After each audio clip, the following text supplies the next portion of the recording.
Hello friends, welcome to the session on discrete mathematics. In this session, we will be discussing about set theory. In this session, we will see what we mean by a set, what are the different types of set, what are the common operations that can be performed on sets, and also we will see the properties of sets. Friends, as you know that you are viewing this session on my YouTube channel, and do not forget to subscribe to the channel to see many videos on various topics of the subjects of electronics and computer science. So let us start the session with the question what we mean by set. You will find that whenever we go for the study of computer science, then in the study of computer science, we require certain mathematics. This mathematics which is being required or that is being used in the programming of computer is being called as a discrete mathematics, because in computer the digital data is being processed, and this digital data is just nothing but the discrete data. So whenever we want to study the computer programming, then in computer programming, we need to make the use of the logical reasoning. So whenever you have been asked to solve any problem, any real life problem, by making the use of the computers, then it is necessary that you should develop your logical reasoning to solve the problem. Set theory, you can say, is an important tool for the logical reasoning. So whenever you want to implement the logical reasoning, then it becomes necessary to make the use of the set theory. One can say that a set is a collection of well-defined objects or things. So set is just nothing but a finite collection of objects or things, and that should be well-defined. Say for example, when we say that a set A is there and it is being written as A is equal to, in the curly bracket we write the elements of the set such as 2, 4, 6, 8 and 10. Then you can say that A is the set name and the elements of the set are 2, 4, 6, 8 and 10. The set elements are closed in the braces. Curly brackets are used for enclosing the elements of the set, and these elements of the set can be numbers, they can be whole numbers or fractional numbers, they can be names, or even you can make the use of symbols. The only condition that is being applied here is that you should not repeat the same element again. So every element will be present in the set only once. Set is an important tool because this tool will allow us to group the data and to describe the data by certain name. So whenever you have a certain data with you, then such data need to be grouped, and the grouping of the data is being facilitated by making the use of the sets. So whenever we write X belongs to A, it means that X is a member of the set A. And whenever we write X do not belongs to A, it means that X is not a member of the set A. Now let us understand what are the different types of the sets. It is possible that you can write a set in variety of fashion. So for example, you can have the different types such as empty set, singleton set, finite set, infinite set, equal sets, equivalent sets.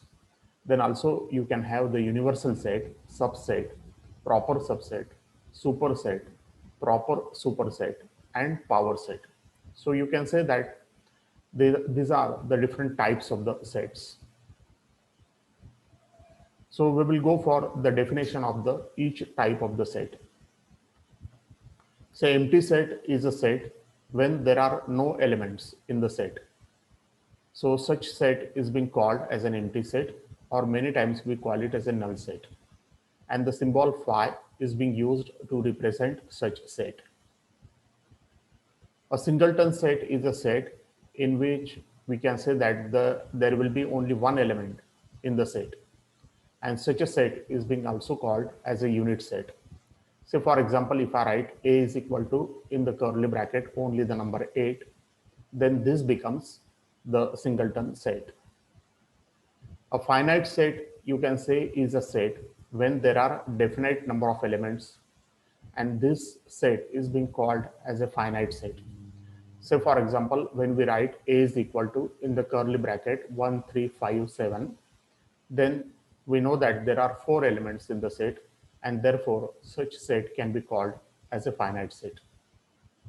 It is also possible that the set may contain infinite number of elements and such a set is being called as an infinite set. So for example, when I write a set A is equal to X where X belongs to N and X is greater than 1, then such a set can be called as an infinite set. So it is not necessary that the set should contain only finite number of elements. It may contain infinite number of elements.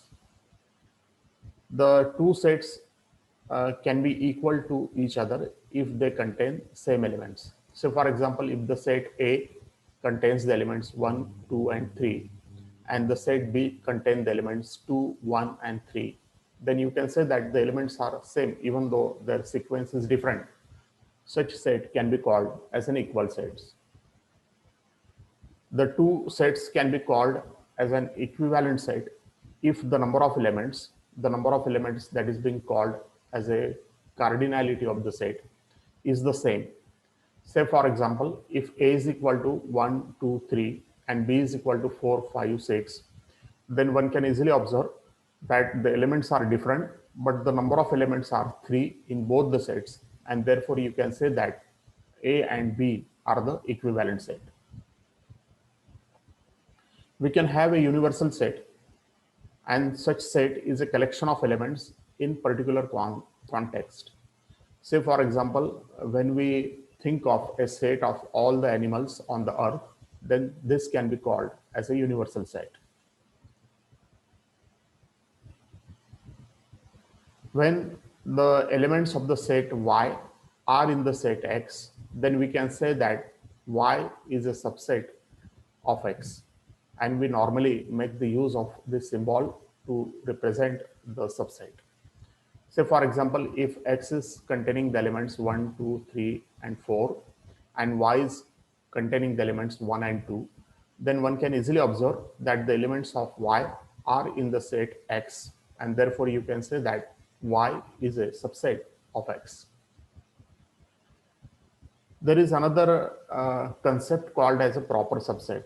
A set Y is being called as a proper subset of X if all the elements of Y are in X and X has at least one element that is not in Y. In such a case, Y can be called as a proper subset of X. So for example, if X is equal to 1, 2, 3, 4 and Y is equal to 1, 2, then one can easily observe that the X contains 3 and 4 which are not in Y, and therefore you can say that Y is a proper subset of X. There is a concept of superset. If all the elements of Y are in the set X and X, then X we can say is a superset of Y.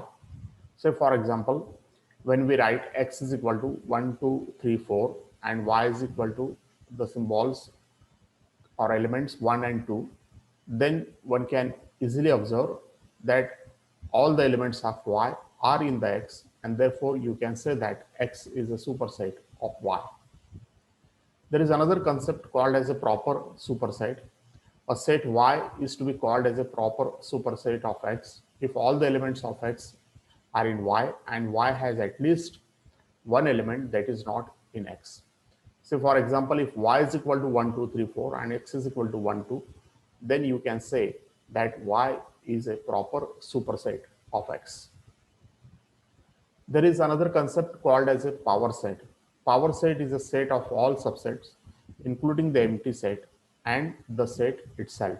Such a set is being called as a power set. Now let us understand the different set symbols that are being used in various operations. Say for example, whenever we use the curly brackets, then curly brackets are used for indication of the collection of symbols. So for example, a set A may contain the two elements 1 and 3, B will contain the elements 2, 3, 9, and C will contain the elements 3 and 9. Now, whenever we want to indicate the intersection operation, then that intersection operation is being indicated by using this symbol. And you will find that when we perform the intersection operation between A and B, then we will get the result 3, because intersection means the collection of those elements which belong to the both set A and B. There is another commonly required operation is the union operation, and this union operation is being indicated by the U symbol, and A union B is just nothing but 1, 2, 3 and 9. So you can say that all the elements that are in A or in B will be present in the union set. For proper subset, we make the use of this symbol, and one can say that 1 is a proper subset of A. That is, a set that is contained in another set can be called as a proper subset. For subset, we can make the use of this symbol, and one can say that 1 is a subset of A, or 1, 3 is also a subset of A. That is, a set that is contained in or equal to another set can be called as a subset. Now, when the set is not a proper subset, then it is being indicated by this symbol, and one can say that the set of elements 1, 3 is not a proper subset of A. So a set that is being not contained in another set, that can be not a proper subset. For superset, we make the use of this symbol, and we can say that B is a superset of C if the set B includes the set C. Now one can easily observe that B is a collection of 2, 3, 9, and C is a collection of 3, 9, and therefore B is a superset of C. Now for indicating the membership of a set, we use this epsilon symbol, and for indicating non-membership of the element of the set, we indicate this epsilon and a slash. Now let us understand how graphically we can represent the set. The sets can be graphically represented by the diagrams, and these diagrams are being called as the Venn diagrams. And it is also possible that you can represent the various operations on the sets by using the diagrams called as the Venn diagrams. So whenever we want to represent any set by the Venn diagram, then normally the set is being represented by a circle. And whenever we want to represent any particular operation, then that particular operation can be represented by the shaded area. So for example, in this diagram, the set A is represented by this circle, and set B is being represented by this circle. And whenever we think of the operation A intersection B, then the shaded area here, it will represent the intersection operation, that is the elements that are present in A and B both, that is overlapping of the set A and B. Now whenever we want to represent the union operation, then everything in A and B must be included here, and therefore the shaded area will cover both the sets A and B. Now whenever we want to represent the operation, that is everything that is not in A, isn't it? That is the remaining part of A, isn't it? And that is being represented by the shaded area, and you will find that this white area will represent A. These elements are not included in this operation. So one can easily observe that this U will represent the universe. Now, when we represent the operation such as A intersection B dash, that is everything in A that is not in B can be represented by this shaded area. Or whenever we write the operations such as complement of A intersection B, that is everything in B that is not in A can be represented by this shaded area. Or when we compute the operations such as A union B dash, that is A union complement of B, that is everything that is not in B only, then this shaded area will represent this operation. Also, it is possible that you can represent the operation A complement union B, that is everything that is not in A only, can be represented by this shaded area. Or whenever we write the different laws, such as De Morgan's laws, which states that A dash union B dash is equal to A intersection B complement, then that operation is being represented by this shaded area. Or another De Morgan's law can be written as A complement intersection B complement, which is equal to complement of A union B, can be represented by this shaded area. So Venn diagram is a very useful tool by using which we can indicate or we can show graphically the sets and their corresponding operations. So as we have seen that in sets, normally we go for the operations such as union, where union operation will represent all the values that are a member of set A or B or both. Intersection will represent the operation where we will represent only those values that are member of A and B both. There is another operation that is being computed, and this is being called as a difference operation, which is normally written as A backslash B. It is a set of all the values of A that are not the members of B. Then there is another operation called as the symmetric difference.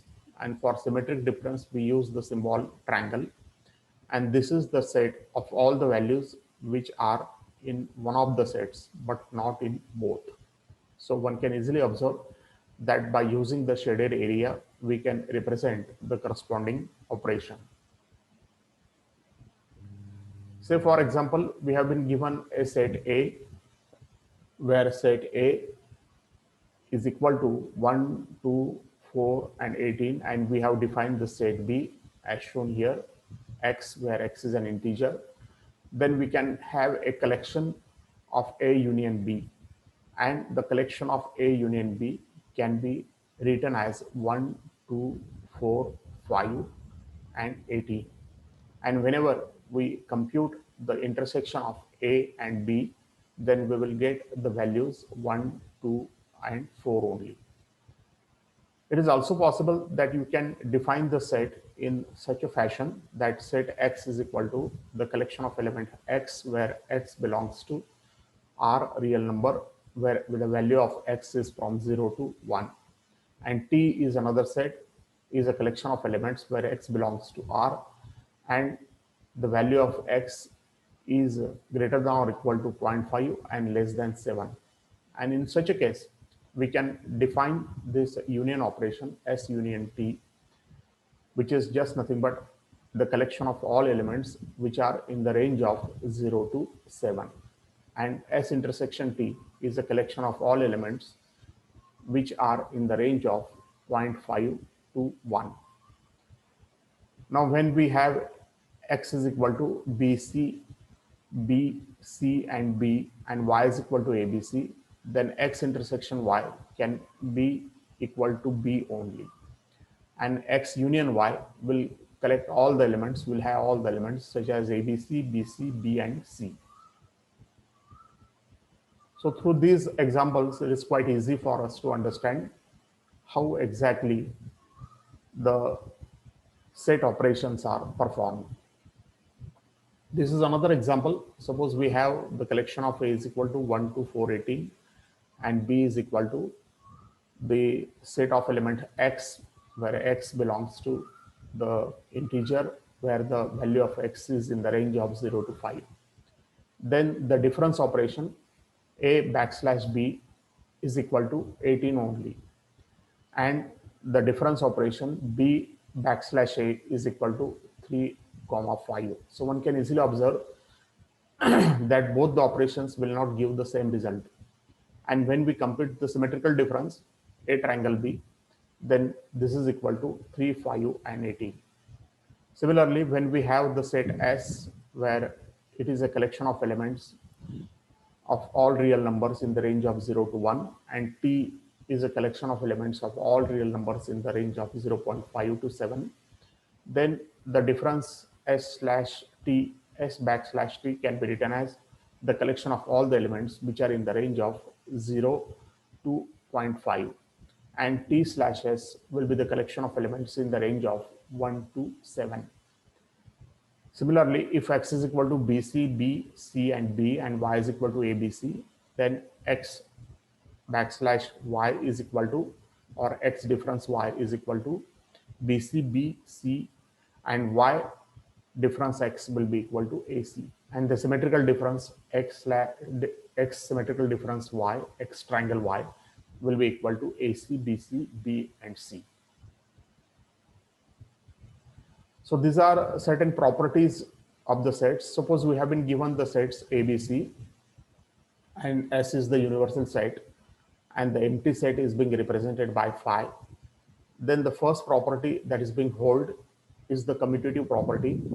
That is whenever we use the operation A union B, then it will give the same result B union A. So you can say that the union operation is commutative. Similarly, the intersection operation is also commutative. That is A intersection B is equal to B intersection A. That is, even if we change the positions of A and B, there will be no difference in the values written by the union or intersection operation. There is another property called as the associative property. In the associative property, we can say that the union operation is associative and the intersection operation is also associative. That is, even if we change the association of BC or AB, then it will not have any impact on the resultant value. So A union B union C is equal to A union B union C, or A intersection B intersection C is equal to A intersection B intersection C. Also, the sets have the property called as the distributive property, where we can have A intersection B union C is equal to A intersection B union A intersection C, and A union B intersection C is equal to A union B intersection A union C. Also, there is a property called as an identity property, and this identity property can be written as phi union A is equal to A union phi is equal to A, or S intersection A is equal to A intersection S is equal to A. Also, we have a property called as the complement property, where A union complement of A is equal to S, or A intersection complement of A dash is equal to phi.